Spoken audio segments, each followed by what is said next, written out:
Growing up as the daughter of Robert Harper, Seattle's concrete king, meant living in a house where success was measured in contracts won and buildings erected.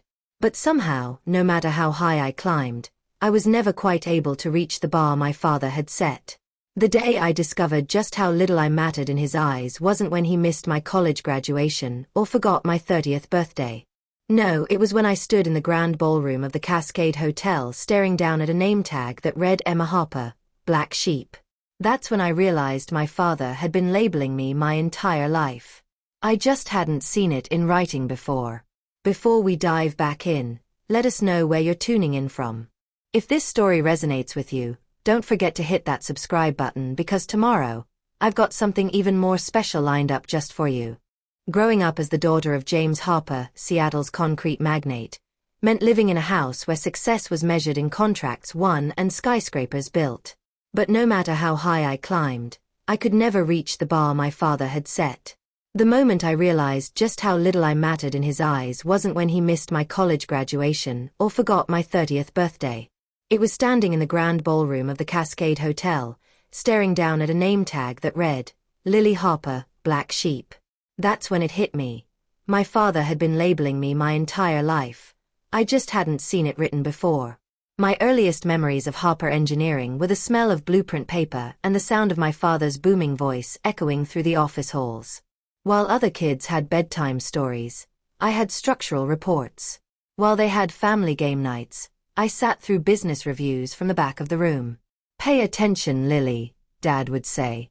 "Someday this might all be yours." But his eyes always drifted to my brother, Aaron, the golden child who could calculate load capacities in his head by age 15. When I brought home straight A's, Dad nodded and said, "That's expected." When Aaron got BS, Dad took him fishing at our lake house in celebration of balancing academics with practical knowledge. My sister Mia wasn't held to the same standards. She was the charming one, the pretty one. Dad never expected her to understand engineering. That infuriated me on her behalf, even as I envied the freedom it gave her. While I was trying to prove myself worthy of Harper Engineering, Mia studied art history and married a museum curator. Dad paid for her lavish wedding without complaint while I was still trying to earn his approval. After 15 years working in the industry, I didn't take the expected path. Graduating with honors from MIT in civil engineering, a ceremony Dad missed because of a project deadline, I didn't immediately join Harper Engineering. Instead, I worked for a competitor for 3 years, learning everything I could outside my father's shadow. When I finally returned to Seattle, it wasn't to work for Dad. I started my own consulting firm specializing in sustainable design, a direction Dad dismissed as trendy environmentalism, despite the growing demand. I built my reputation carefully, project by project, focusing on innovative solutions that were both financially sound and environmentally responsible. Meanwhile, Dad groomed Aaron to take over Harper Engineering. I attended obligatory family dinners where Aaron's achievements were celebrated, while my own successes went unmentioned. Countless holiday gatherings saw Dad introduce Aaron as my son, the future of Harper Engineering, and me simply as Lily, my daughter.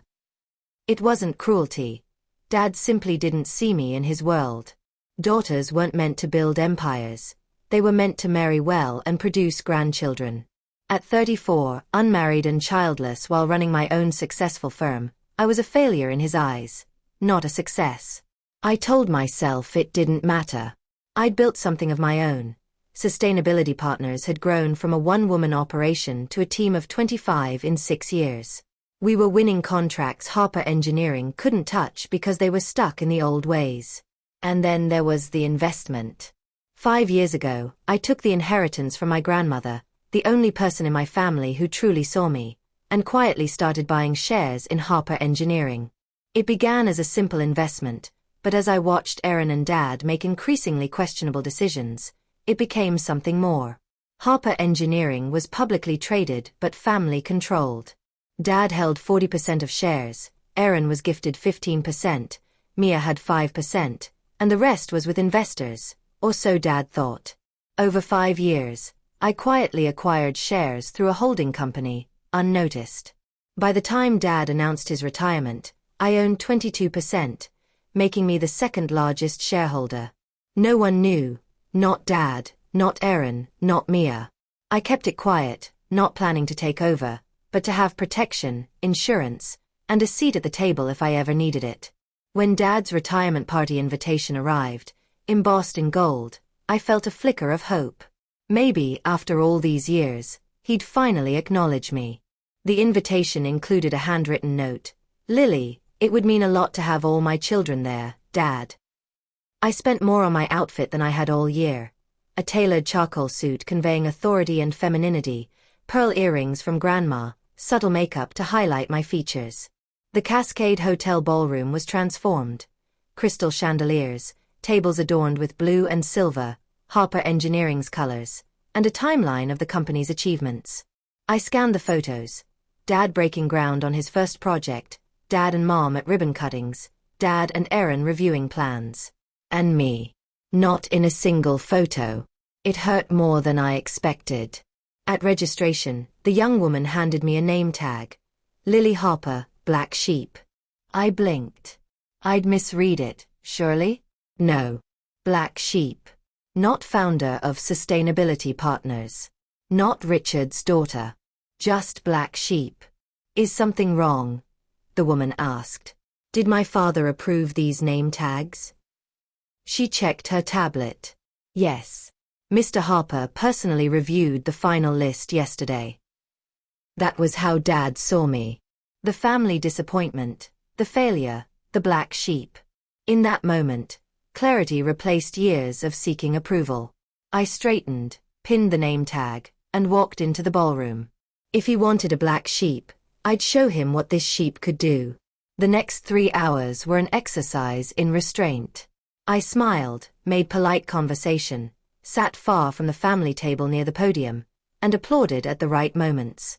Erin spoke about Dad's vision and leadership. Mia shared charming anecdotes. Dad gave a speech about legacy, thanking Erin and Mia for carrying on the work. Me. Just, Lily. After dessert, the MC announced an open mic for well-wishers. I stood and walked to the podium. Dad looked surprised but not displeased, probably expecting bland congratulations from the good daughter. For those who don't know me, I began, I'm Lily Harper, Richard's daughter, and apparently the black sheep. Nervous laughter rippled. Dad's smile faltered. I've been thinking about legacy, what we build, what we leave behind, and who we become in the process. I told them about the wall Dad had built between us, a wall I'd tried to scale for years. I told them about the successes he ignored and the favoritism he showed Erin. Then I unpinned the name tag and held it up. Black sheep. Not engineer, not entrepreneur, not even daughter.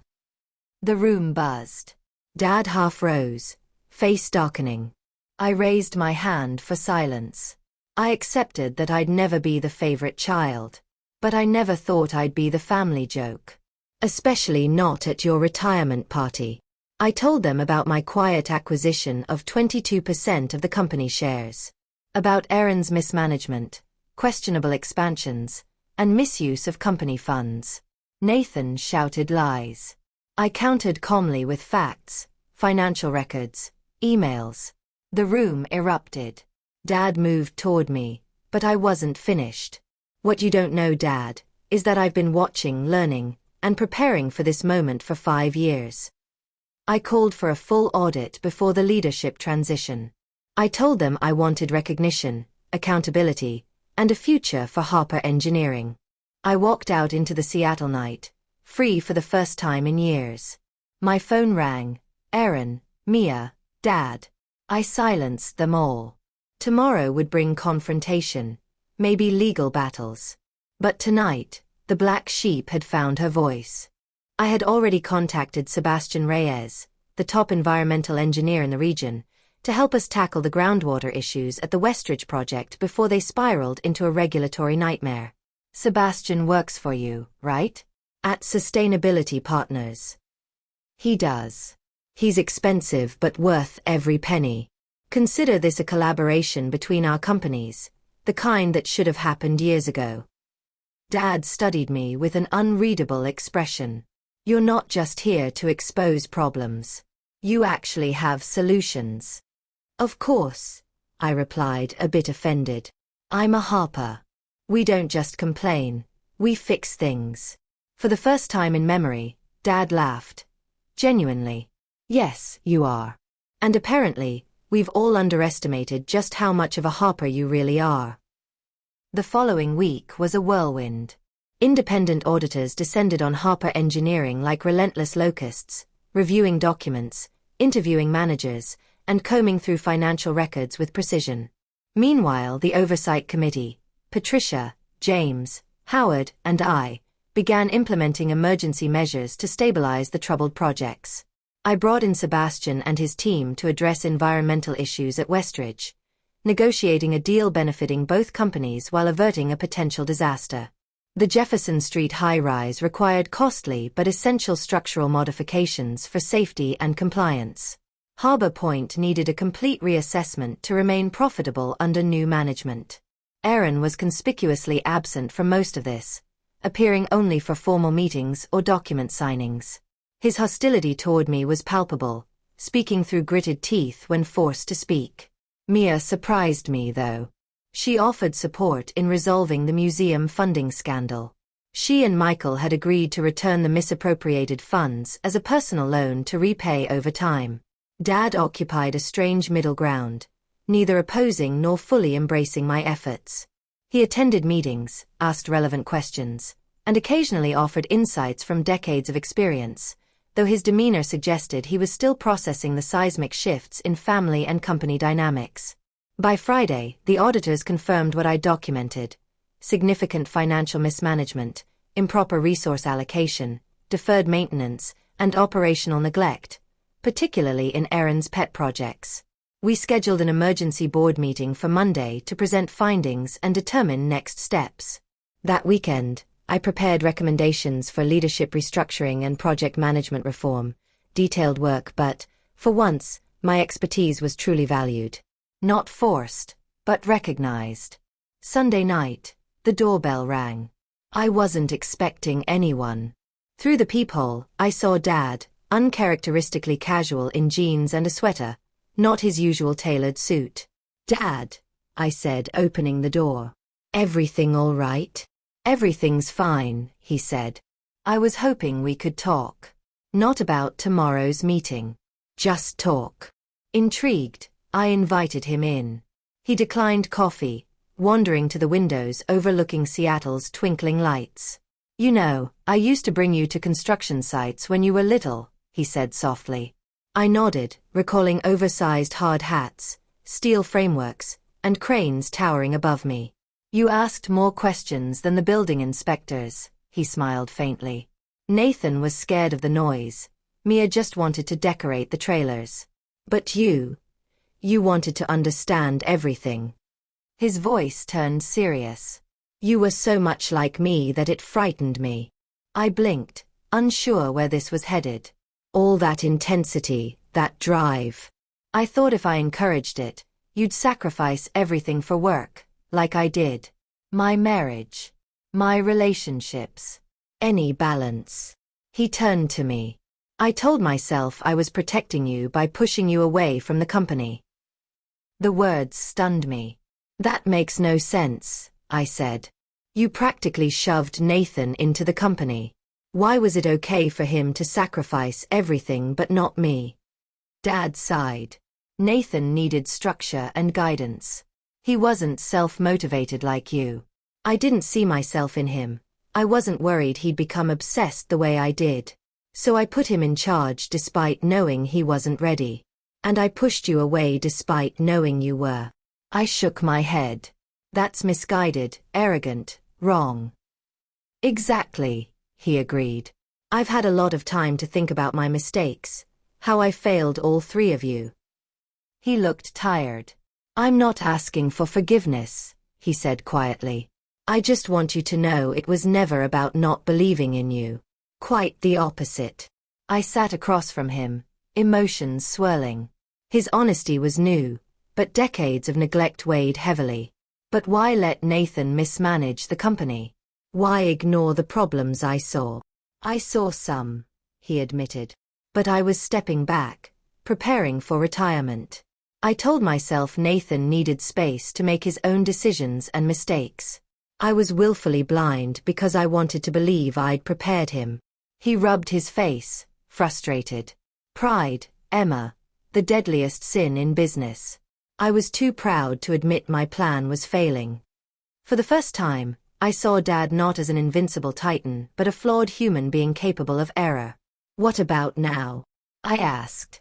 After this week, the audit, the work we've done, what do you want?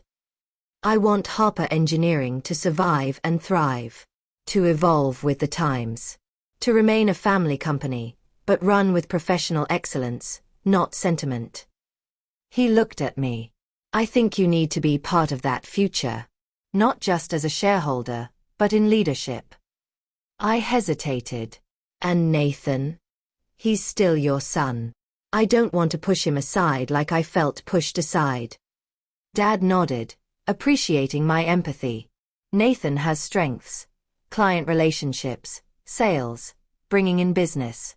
He's weak on operations and financial management. Perhaps restructuring is the answer. Nathan focusing on clients, you on operations, co-COS. Co-COS rarely work, especially with our history, I said. Not co-OS, he clarified. Clear leadership with distinct domains. I considered it. It wasn't perfect. Part of me wanted to take full control.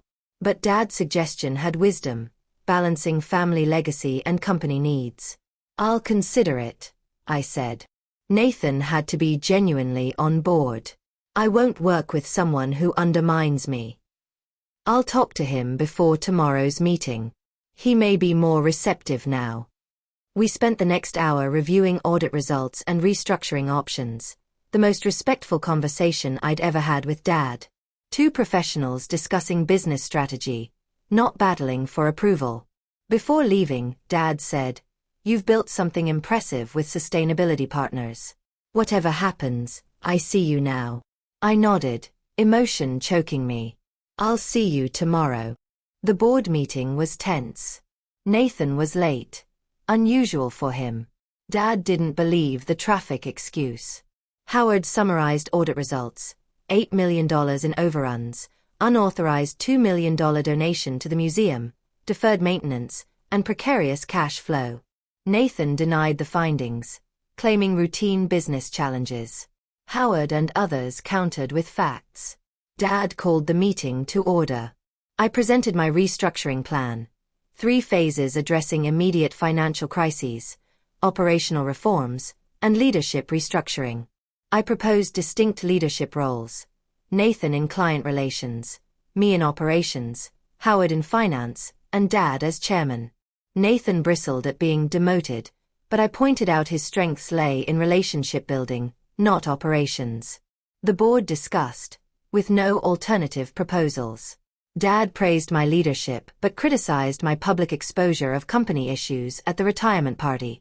He understood why I felt compelled to act, having been excluded for years. We can continue fighting or find a way forward together. Nathan reluctantly agreed to the restructuring under specific conditions. Formal employment contracts guaranteeing authority and job security. Mia agreed to join the board in a non-executive role, and Michael Carter's museum project funds were to be repaid under a strict schedule. The family meeting became monthly, a private forum to separate business from personal tension. 6 months later, Harper Engineering had transformed. Open, sustainable office spaces replaced the old hierarchy. Projects were on track, budgets balanced, and client confidence restored. Nathan and I had developed a working relationship, with each playing to their strengths. Dad, semi-retired, embraced new hobbies but remained involved as chairman. A company name change was suggested, to reflect the new direction, but we agreed Harper Engineering's legacy mattered more than its title. Dad prepared to step down, recommending me as chairman. I hesitated but appreciated the trust. The black sheep name tag was framed near the lobby, a symbol of how small slights can catalyze profound change. Nathan sent architectural plans for a new, zero-carbon headquarters, a blend of tradition and innovation, signaling a new chapter for our company and family. That night, I felt confident and purposeful, at peace with my place in both worlds. The black sheep had found her flock, and transformed it. The next morning at Harper Engineering headquarters, the energy felt different, calm but focused. The transformation of the company wasn't just physical, it was cultural. The open-plan offices and glass walls allowed natural light to flood every corner, symbolizing the transparency and new openness we were striving for. My office, once Dad's corner suite, was now my own. Sustainable materials, smart lighting, and a living wall of native plants gave it a calm, productive vibe. The quarterly reports lay neatly on my desk, showing encouraging signs. The Withdrew project was back on schedule and under its revised budget. Jefferson Street had passed safety inspections with praise, and Harbor Point was garnering industry accolades for its innovative design. Despite the progress, building a functional working relationship with Aaron hadn't been easy. The first month saw heated debates, closed-door arguments, and tense executive meetings. But gradually, a rhythm emerged. Aaron excelled at client relationships, securing new contracts and maintaining strong personal ties with key partners, while I focused on operational management and ensuring projects were delivered on time and within budget.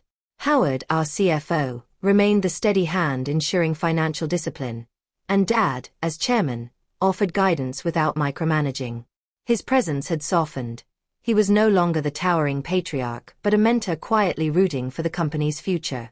One afternoon, a knock at my door interrupted my thoughts.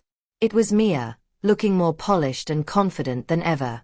Serving on the board seemed to have awakened a new passion in her for governance and corporate responsibility.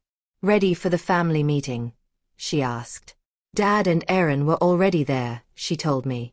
These meetings, which I'd suggested to keep business and family issues separate, had become a monthly tradition. They were a private space to discuss company matters before official board meetings, a forum to prevent old resentments from spilling into business. As I gathered my things, I asked, "How's Michael?" Her face darkened. The fallout from the museum funding scandal had shattered her marriage. They were separated, divorce proceedings underway.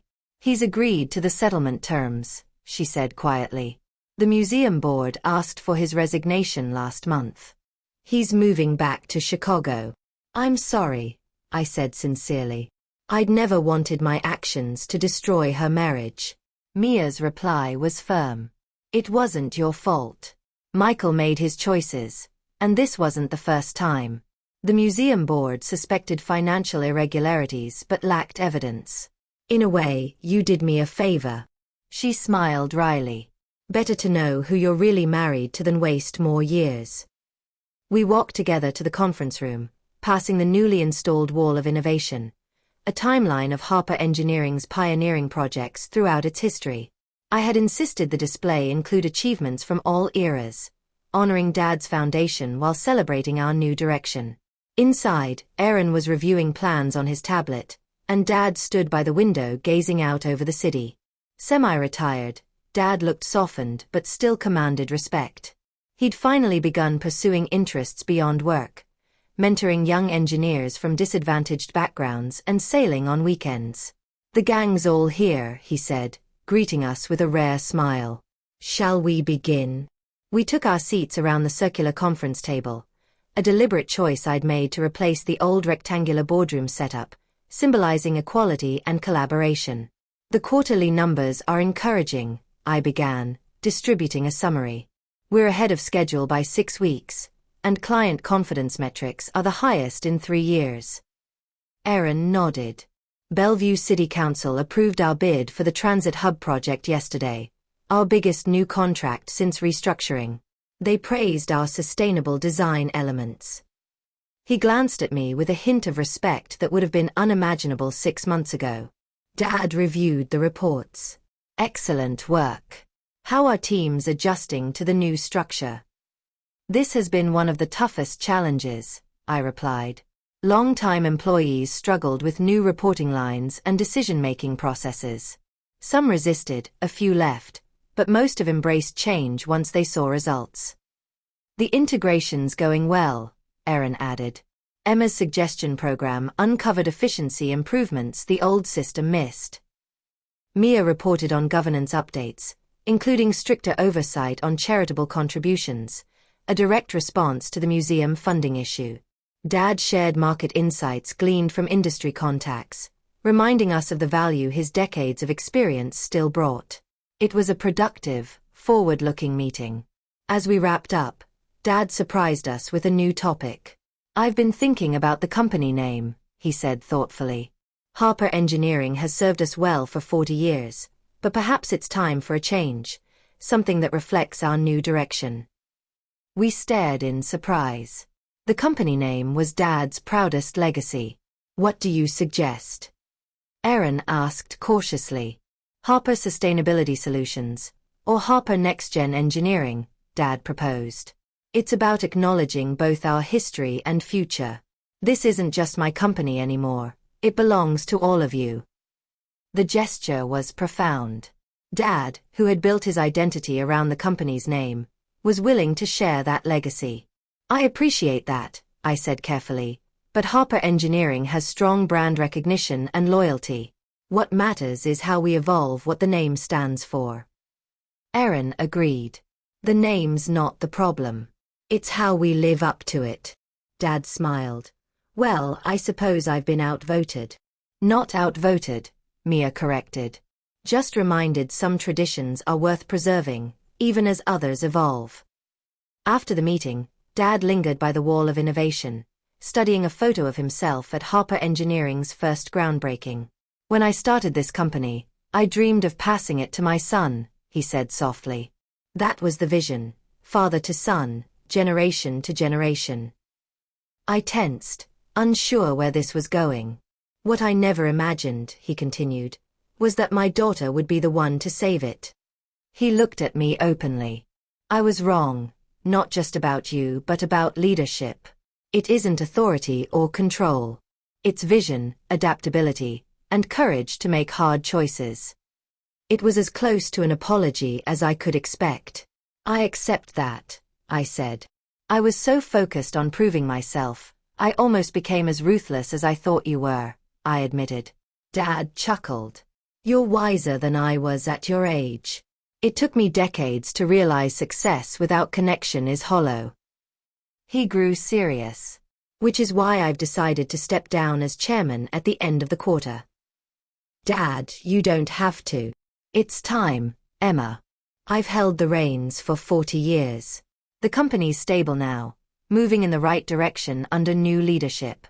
I want to enjoy retirement while I can." He smiled. "Your mother called last week. She's thinking of moving back to Seattle part-time. She's been following the changes here, proud of what you've done." Their divorce was cordial but distant. This reconnection was another ripple effect of the healing we'd begun. I asked about the chairman position. "I'll recommend you to the board," he said. "Nathan agrees. He's thriving in his role and doesn't want the extra responsibilities." It was a final validation, yet I hesitated. "I need time to think," I said honestly. The CEO role was already demanding, and I was still involved in sustainability partners. Adding chairman duties might spread me too thin. Dad approved the measured response. "Take your time. The board won't decide until next month." As we left the conference room, I noticed the black sheep name tag, now framed near the living wall.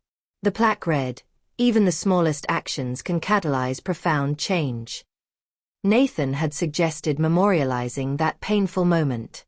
When I'd questioned it, he shrugged. "It's part of our story now. Better to acknowledge it than pretend it never happened."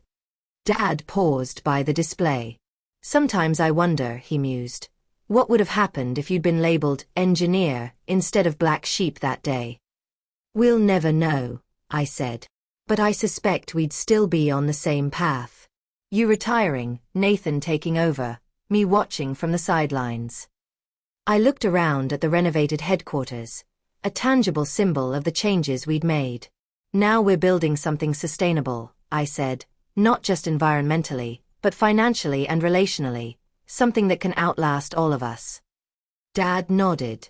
That's the true legacy of Harper Engineering, not buildings, but creating something enduring.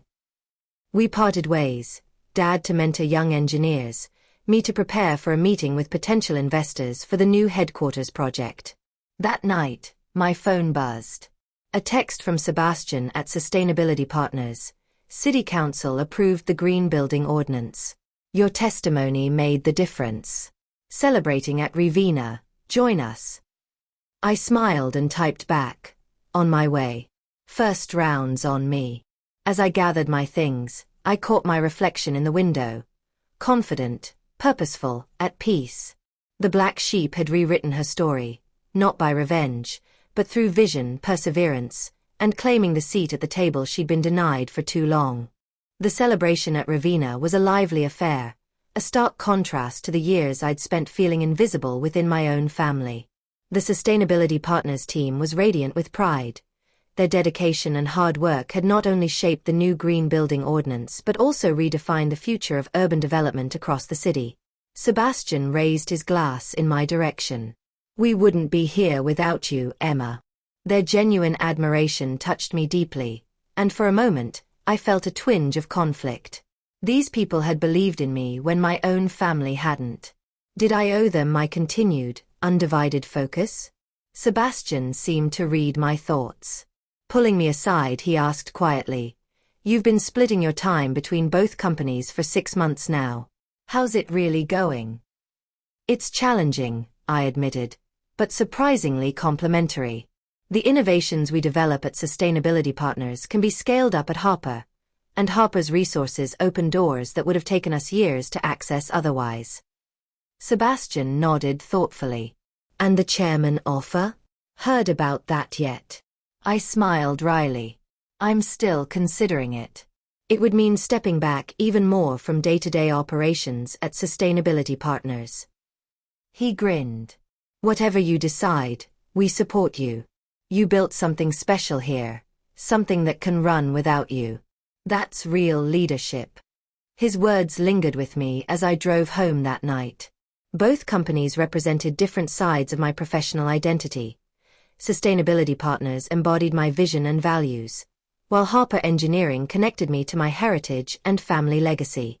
Maybe the real achievement wasn't choosing between them, but finding a way to honor both. The following morning brought a surprise. My assistant handed me a thick envelope marked urgent. The return address was from Erin's home in Magnolia.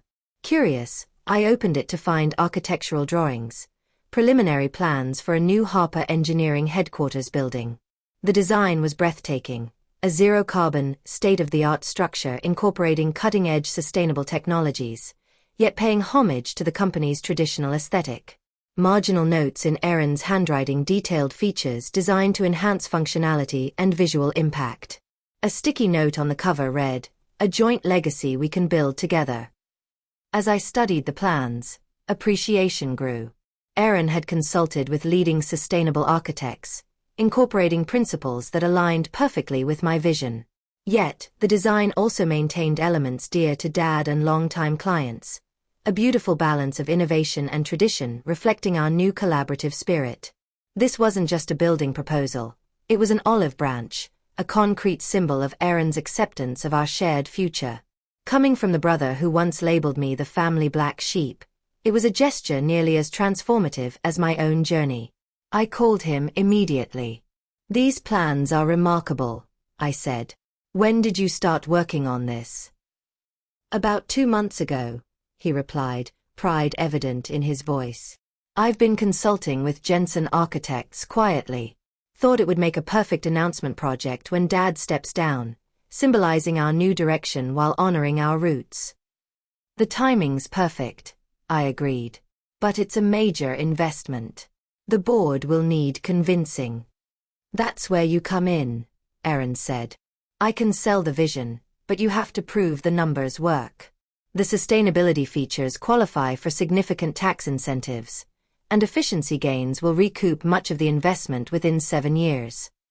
We arranged to meet that afternoon to refine the proposal together. As I hung up, I marveled at how far we'd come.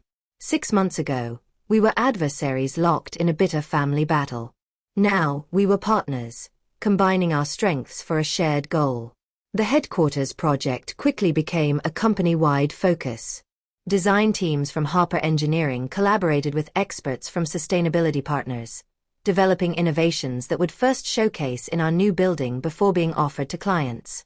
Dad, initially skeptical of such a bold investment, became an enthusiastic supporter once he saw how the design honored the company's legacy while positioning it for the future. 1 month later, the board unanimously approved my appointment as chairman, with the provision I'd maintain CEO responsibilities for a transitional year before re-evaluating leadership. Aaron publicly endorsed the decision, smoothing concerns among long-time clients with his usual charm. The day after the announcement, I found a small gift box on my desk.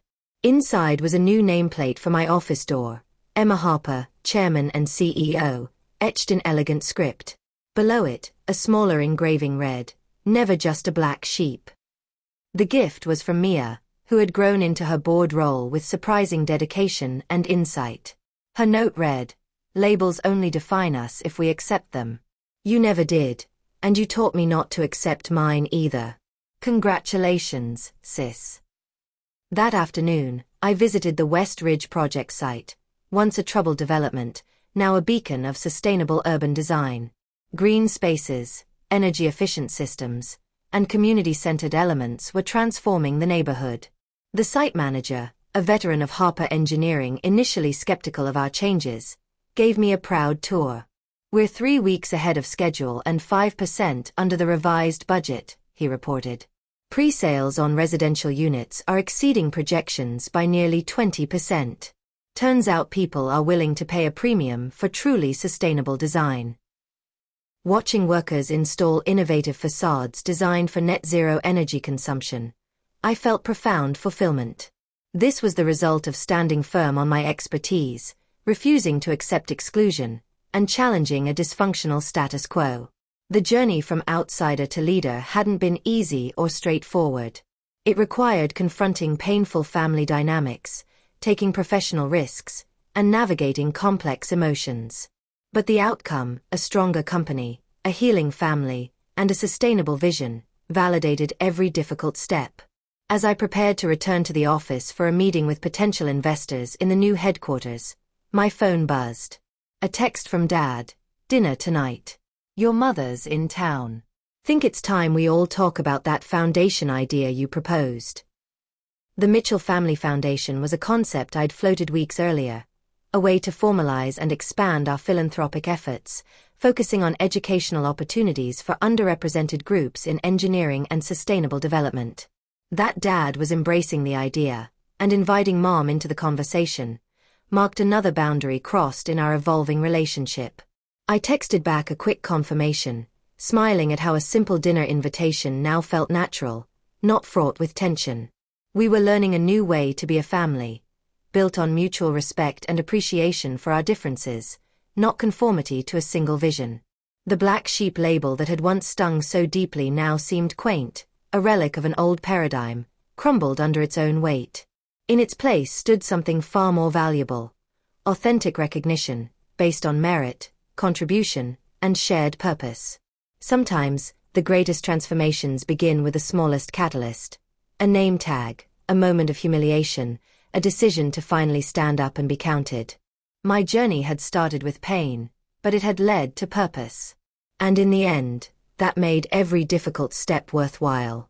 The months that followed solidified the transformation that had begun with a name tag and a family reckoning. Harper Engineering was no longer just Dad's legacy, it was ours to shape and carry forward. The new headquarters project became a tangible symbol of the future we were building together. The sleek zero-carbon building wasn't just a design marvel. It embodied everything we stood for: innovation, sustainability, and honoring tradition while embracing change. Collaboration between sustainability partners and Harper Engineering blossomed. Our teams combined their expertise to develop cutting-edge solutions, creating a synergy that neither company could have achieved alone. From eco-friendly materials to advanced energy systems, we were pushing boundaries and setting new standards for the industry. Dad, now fully retired, took on a mentorship role. He spent his days sailing or guiding young engineers from underrepresented communities, sharing his hard-earned wisdom. His presence was no longer that of a distant patriarch, but a respected elder whose legacy was in good hands. Aaron and I had found a working rhythm. His strengths in client relationships and sales perfectly complemented my focus on operations and sustainable innovation.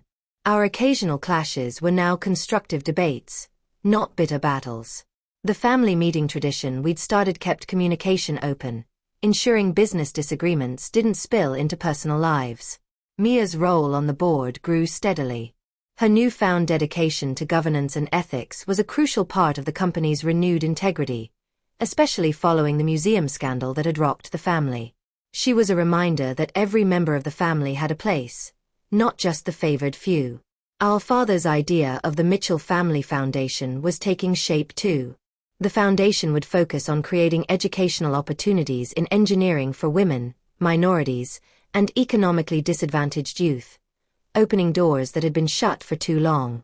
One evening, as I walked through the new office's glass-walled corridors, I paused by the display case that held my infamous Black Sheep name tag. Below it, the plaque read, "Even the smallest actions can catalyze profound change." It was a powerful reminder of how far we'd come. That night, the city skyline glittered with promise. The buildings we'd helped create stood tall, not just monuments of concrete and steel, but symbols of resilience and reinvention. I had fought for recognition, for a seat at the table, and in doing so, I hadn't just claimed my place. I'd helped redefine what that place looked like. Being the black sheep had never been a curse. It was the spark that ignited change. And now, standing firmly in my role as chairman and CEO, I knew this was only the beginning. Our family, our company, our city, they were ready for a new era. The black sheep had returned not to conform, but to transform.